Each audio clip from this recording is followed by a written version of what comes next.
종말의 심판과 연결되는 일상의 언어라고 하는 큐티 제목으로 말씀을 나누도록 하겠습니다.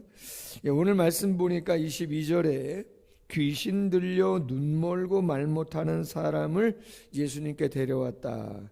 예수님이 고쳐줬다. 사람들이 다윗의 자손 메시아가 아니냐 다 놀랍니다. 근데 그곳에 함께 있었던 바리새인들은 말합니다. 예수님이 누구라고 이야기하는 거예요? 귀신의 왕 바알세불 아니겠느냐? 그를 힘입지 않고는 귀신을 쫓아내지 못하지 않겠느냐? 이야기하는 거죠. 얼마 전에 마태복음 9장 34절에서도 예수님이 귀신 들려 말 못하는 사람을 치유한 적이 있습니다. 그때 바리새인들이 비슷하게 얘기했습니다. 뭐라고 말했습니까? 귀신의 왕을 의지하여 쫓아냈다고 그때도 이야기했어요. 귀신 들려 말 못하는 사람, 오늘 본문에서는 귀신 들려 눈 멀고 말 못하는 사람, 예수님이 다 고쳐줬단 말이에요. 주위에 있는 사람은 다윗의 자손 메시아가 아니냐 그렇게 놀라면서 대했는데 바리새인들은 귀신의 왕 바알세불이 아니겠느냐? 그를 힘입어 고친 것이 아니겠느냐? 그런 식으로 이야기한다는 거죠. 그럼 왜 그렇게 얘기했을까? 25절이야. 예수님이 바리새인들의 생각을 아시고 이야기합니다. 스스로 분쟁하는 나라마다 황폐하여질 것이요 스스로 분쟁하는 동네나 집마다 서지 못한다. 만일 사탄이 사탄을 쫓아내면 스스로 분쟁하는 것이니 그리한 곳에 어떻게 그 나라가 서겠느냐. 여러분, 콩가루 집안, 싸우는 집안 제대로 되겠어요? 안 됩니다. 뭉쳐도 쉽지 않은데 서로가 서로를 욕하고 증오하고 미워하고 다투는데 그 집이 제대로 되겠냐 말이에요. 나라도 마찬가지죠. 여당이든 야당이든 군소정당이든 상관없이 다 인정하고 또 배려하고 함께 가야 되지. 국민들이 아무리 여당을 좋아하든 야당을 좋아하든 뭐 군소정당을 좋아하든 얼마 전에 목양실에 있는데 무슨 당에 소속이라 그러면서 찾아왔어요. 이런저런 뭐 소신이 있으니까. 그래도 어쨌든 앞장서서 뭔가를 하신다는데 열심히 하시라고, 애쓰시라고. 서로 오픈마인드를 갖고 애써야 되는 거 아니에요? 계속 적대적이고 패싱하고 그렇지는 않을 겁니다. 다 완벽할 수 있습니까? 자유민주주의 시장경제 우리나라가 추구하지만 완벽한가요? 미국이 완벽합니까? 그럼 뭐 민주당이 하는 것은 완벽합니까? 사유주의, 공산주의 완벽한가요? 이 땅에 완벽한 게 어디 있습니까? 다 부족한 것이지. 계속 싸우고 헐뜯고 미우고 당연히 무너질 수밖에 없는 것이죠. 예수님 말씀합니다. 내가 바알세불을 힘입어 귀신을 쫓아내면 너희의 아들들은 누구를 힘입어 쫓아내는 거냐? 오늘 이 아들이라고 하는 단어의 원어적인 의미는 제자들이에요. 바리새인들의 제자들.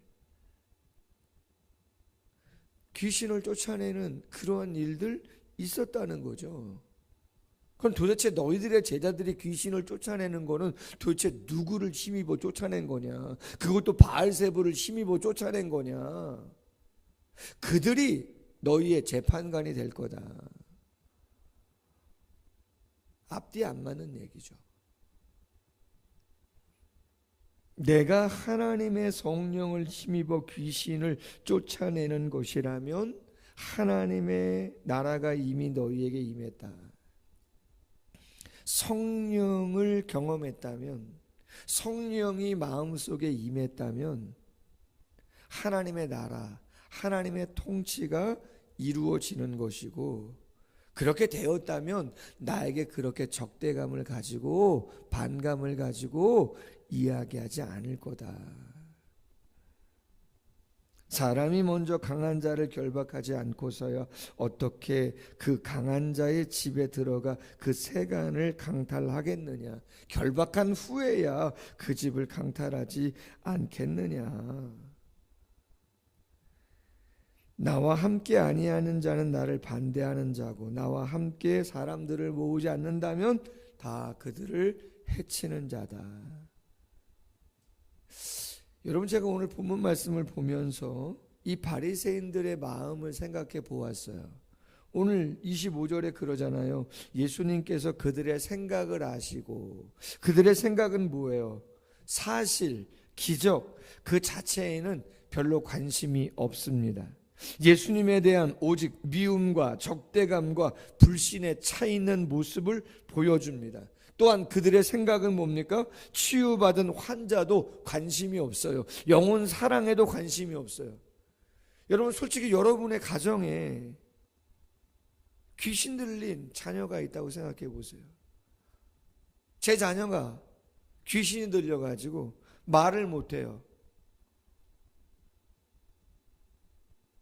정상적인 생활을 못해요.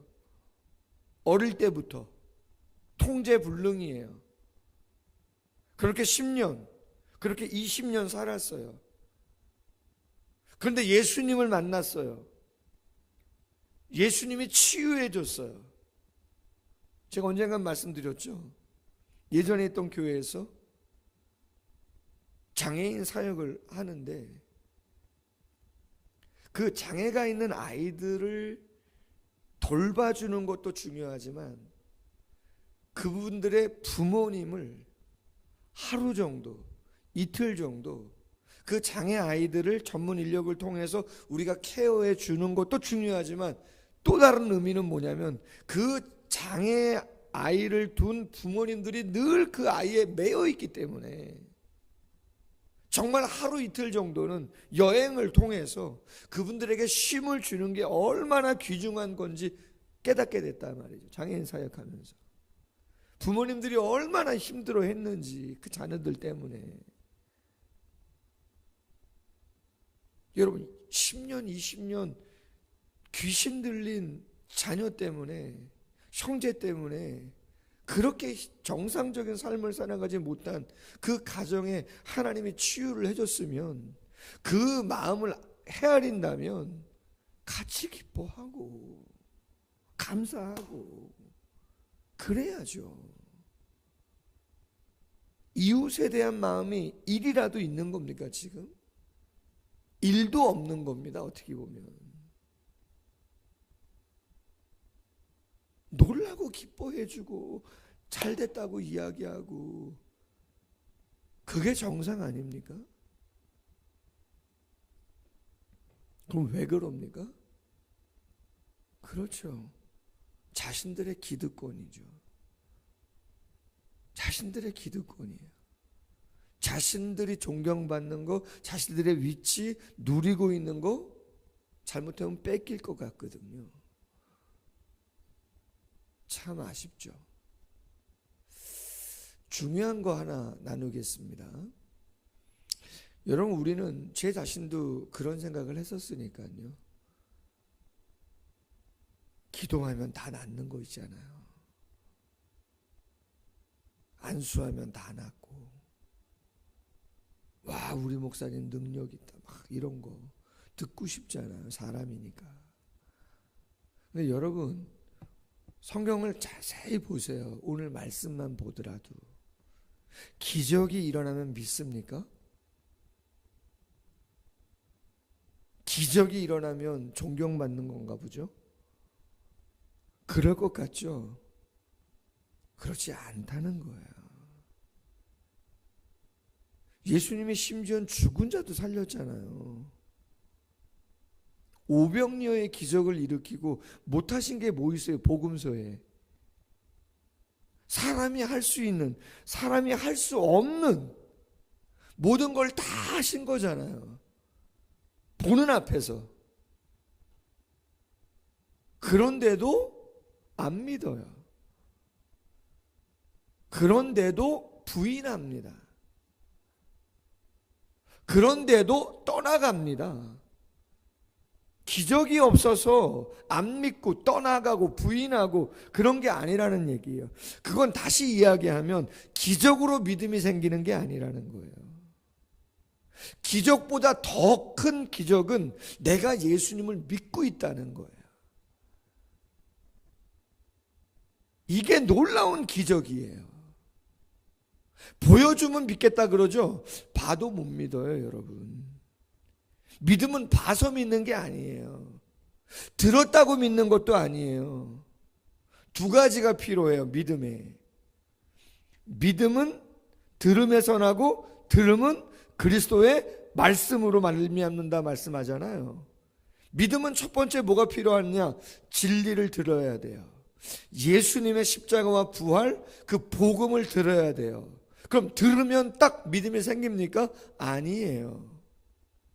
복음이 증거되어질 때, 선포되어질 때 성령이, 보이지 않는 하나님의 영이 그 진리를 들은 사람의 마음속에 믿어지게 하시는 역사가 있어야 되는 거예요. 아멘? 이 두 가지가 동시에 우리에게 경험되어야 믿음이 생기는 거예요. 성령이 복음도 듣지 않았는데 그냥 역사한다? 그런 일은 있을 수 없는 겁니다. 진리만 선포된다고 해서 믿어지느냐? 그럴 수 없는 겁니다. 이 두 가지가 동시에 역사되어야 하는 거예요. 그래야 믿음이 생기는 거예요. 내가 뭘 믿는지 믿음의 대상이 있어야죠. 그 대상에 대해서 믿음의 내용이 있어야죠. 그렇지 않습니까? 내가 뭘 믿는 거예요? 믿음의 대상과 믿음의 내용이 있고 그것이 증거되어질 때에 성령께서 믿어지도록 내 마음에 역사하시는 거죠. 그건 은혜입니다. 내 행위로 되어지는 것이 아닌 것이죠. 그래서 여러분, 체험은 중요하지만 체험이 믿음의 정비를 하는 것은 전혀 아닙니다. 영향은 줄 수 있겠죠. 내가 기도했더니 응답받았다. 무슨 응답받았고 무슨 응답받고 무슨 응답받았다. 여러분 좋습니다. 그러나 그것이 여러분의 신앙생활에 기준이 되거나 출발점이 되고 그러시면 안 되고, 신앙의 변함없는 출발점과 기준은 예수 그리스도의 말씀과 성령의 역사가 함께 경험되어야 되는 거예요. 그게 건강한 신앙생활이지, 내 개인의 어떤 영적인 체험이나 무슨 기도 응답, 그것이 여러분의 신앙의 출발점이고 중심이 되면요, 그건 언제든지 흔들립니다. 왜? 기도 응답 안 해주면 하나님 계신 거예요? 이렇게 되거든요. 그래서 예수님이 하시는 말씀이 뭐예요? 31절 이하에 사람에 대한 모든 죄와 모독은 사하심을 얻되 성령을 모독하는 것은 사하심을 얻지 못하고, 누구든지 말로 인자를 거역하면 사하심을 얻되 누구든지 말로 성령을 거역하면 이 세상과 오는 세상도 사하심을 얻지 못하리라. 성령 회방죄라고 하는 그 죄에 대한 이야기를 하시는 거잖아요. 성령 회방죄가 뭡니까? 오늘 말씀해 보면 32절에 누구든지 말로 인자 예수님을 거역하면 사하심을 얻는다? 무슨 표현일까요? 오해의 소지가 있죠. 이런 겁니다. 제가 두 가지를 강조한 이유가 그거예요. 여러분, 베드로가 예수님 부인했어요, 안 했어요? 여종 앞에서 저주했어요, 안 했어요? 했잖아요. 사도 바울이 다메섹에 예수님 믿는 사람들, 그리스도인들 잡으려고 갔어요, 안 갔어요? 그리스도인들 자신이 죽였다 그랬어요, 안 죽였다 그랬어요? 죽였다 그랬잖아요.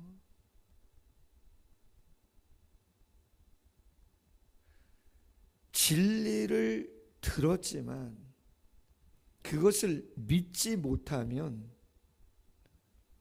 부인하고 저주할 수 있죠. 그런데 여러분, 구원은 뭐로 되는 거라고요? 진리의 말씀으로만 되는 게 아니라 성령의 역사로 되는 거라 그러잖아요. 이 두 가지가 함께. 그럼 인자를 말로써 저주하는 건 뭐예요? 그렇죠. 교회가 복음을 전합니다. 가족에게 복음을 전합니다. 예수님이 하나님의 아들이고 우리가 죄인이고 이 땅에 우리의 죄와 사망을 위해서 오셨고 그분이 부활하셔서 죄와 사망의 문제를 해결하셨다. 그분을 구주로 영접하면 죄가 사함받고 죽음의 문제 해결된다. 복음을 전했을 때 성령이 감화감동 하시면 되는 거잖아요. 근데 성령이 감화감동 하시는데 그 진리를 들으면서 자신이 끝까지 뭐 안 하는 거예요? 회개 안 하는 거예요. 우리는 어떤 사람이에요?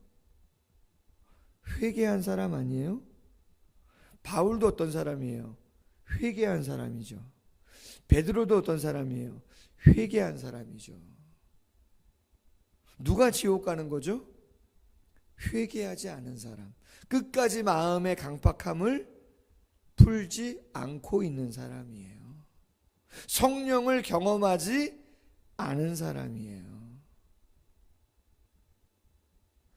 자랑할 것이 없지만 그 성령의 은혜가 우리에게 임할 때 내가 내 자신을 내려놓고 주인을 영접하고 성령이 원하시는 대로 살아가고자 애쓰는 것이죠. 아직 자아가, 죄성이, 영적 신분은 회개를 통해서 자녀가 되었지만 온전히 순종하지 못하는 부분이 있어서 아쉽고 안타깝고 그렇다 할지라도 성령을 내가 모시고 인정하고 따라가려고 하는 마음 자체가 없는 것은 아니잖아요, 우리는. 그러나 불신자는 누구예요? 진리가 증거돼도 회개하지 않고 성령을 인정하지 않는, 아쉽죠. 그것은요 사람의 의지로 되는 건 아니에요. 은혜죠.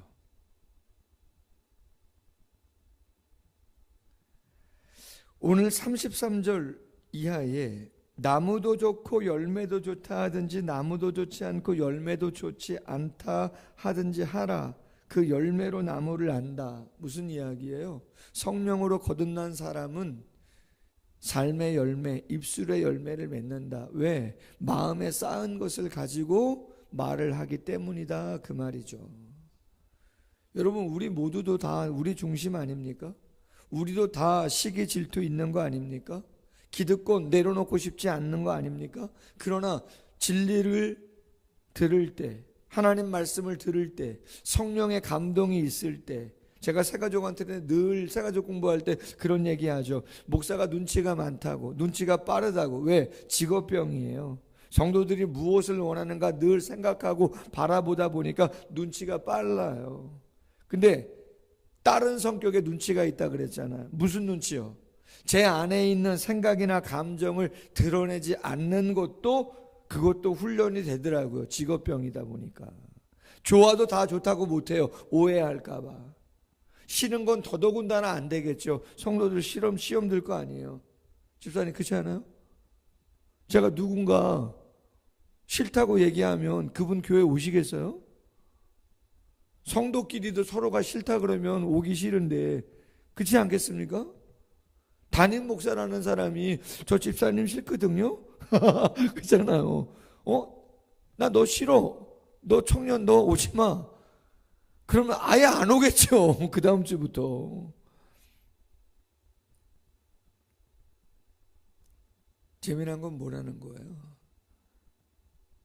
그럼에도 불구하고 그런 걸 드러내지 않아도 제가 성경을 읽으면 진리를 대할 때 누가? 내 안에 계시는 성령이 말씀하신다는 거잖아요.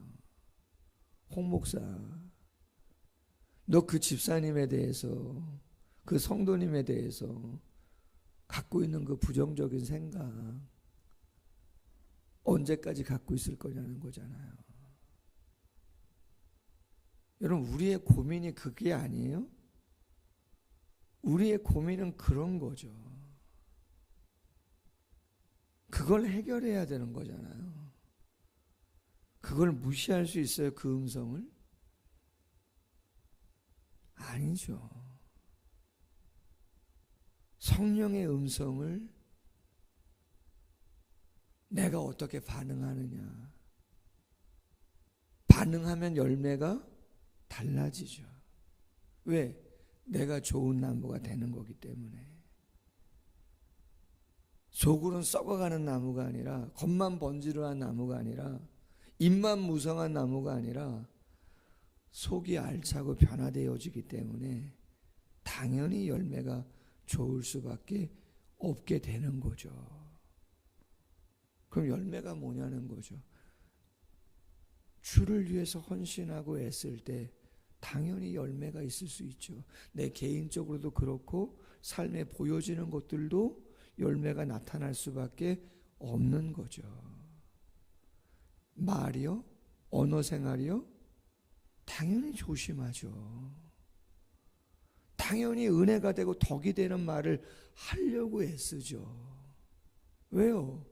말씀을 배우는데, 성령이 감동해 주시는데 허튼 소리 하지 말라고, 상처 주는 말 하지 말라고, 덕이 되고 은혜를 끼치는 하나님의 영광을 드러내는 말을 하라고 성령의 말씀하시는데 그렇게 안 하겠냐고요. 호칭 잘 쓰시라고, 교회에선 집사님 하시라고, 언니 동생 부르지 말라고, 세상하고는 구별되라고 이야기하는데 계속 들으시면 기도 제목 삼으셔야죠. 그렇잖아요. 교회에서 언니 동생 하는 거 아니에요. 아무리 친한 혈연일지라도 공적인 자리에는 전화는 언니 동생 할 수 있겠죠, 개인적으로는. 그러나 교회는 그런 곳 아니에요. 하나님이 주신 직분이 있는데 집사님한테는 집사님이라고 불러야죠. 권사님한테는 권사님이라고 불러야 되고 성도님한테는 성도님이라고 불러야죠. 제 이야기가 아니잖아요.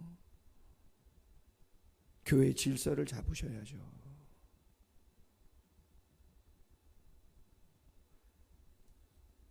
누가복음 16장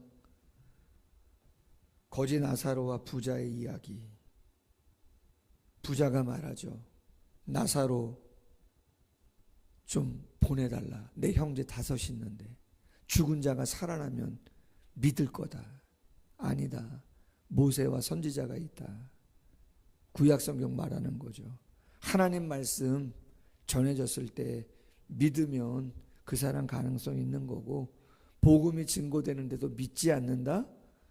죽은 사람 살아나도 믿지 않는다고 예수님 말씀하셨어요. 기적이 있으면, 체험이 있으면 내 믿음 강해지실 것 같죠? 그런 거 아니라는 얘기예요. 신앙은 성경을 토대로 성령의 감동을, 성령이 여러분에게 어떤 내용을 어떻게 감동하실지 모르지만 그대로 순종하며 가실 때 열매가 있게 되는 거고, 언어가 바뀌면 삶이 바뀝니다. 예수님 말씀하시는 거죠. 그 길을 걸어가는 우리 모두가 되기를 주님의 이름으로 소원합니다. 기도하겠습니다. 무릇 더러운 말은 너희 입 밖에도 내지 말고 오직 덕을 세우는데 소용되는 대로 선한 말을 하여 듣는 자들에게 은혜를 끼치게 하라. 하나님의 성령을 근심하게 하지 말고 그 안에서 너희가 구원의 날까지 인치심을 받았느니라. 아멘. 귀신 들려 말 못하고 눈멀고 어려운 그 불쌍한 영혼과 그 가족의 고통을 예수님이 고치고 해방시켜 주셨음에도 바리새인들이 바알세불을 힘입어 귀신의 왕을 힘입어 그 일을 한다고 폄하합니다. 너무나 안타까운 모습입니다. 왜 그런 것인가? 예수님 다 아시고 말씀하십니다. 우리가 왜 성령의 감화와 감동이 오는데도 불구하고, 진리의 말씀이 증거되어지는데도 불구하고 엉뚱한 일을 하는가, 엉뚱한 말을 하는가 조금 더 생각해 보고 직면할 수 있는 저희들 될 수 있도록 도와주시기를 원합니다. 우리 자아가 죽는다는 것, 그 죄성을 죽인다는 것이 그렇게 쉬운 일이 아님을 너무나 잘 알고 있습니다. 우리의 고민이 어디에 머물러 있어야 하는지, 무엇을 붙잡고 씨름해야 되는지 오늘 말씀을 통하여 더 자세히 생각할 수 있도록 도와주시고, 신앙생활이라고 하는 것이 정말 예수님을 닮아가는 것이고 성령의 충만을 유지하는 것이라고 한다면 오늘의 기도의 제목이 무엇이 되어야 할까 조금 더 생각하게 하시고 거룩한 길 걸어가는 우리 모두가 되어질 수 있도록 하나님의 성령이 함께 하시고 인도해 주시옵소서. 감사하며 예수님의 이름으로 기도하옵나이다. 아멘. 계속해서 기도하시겠습니다.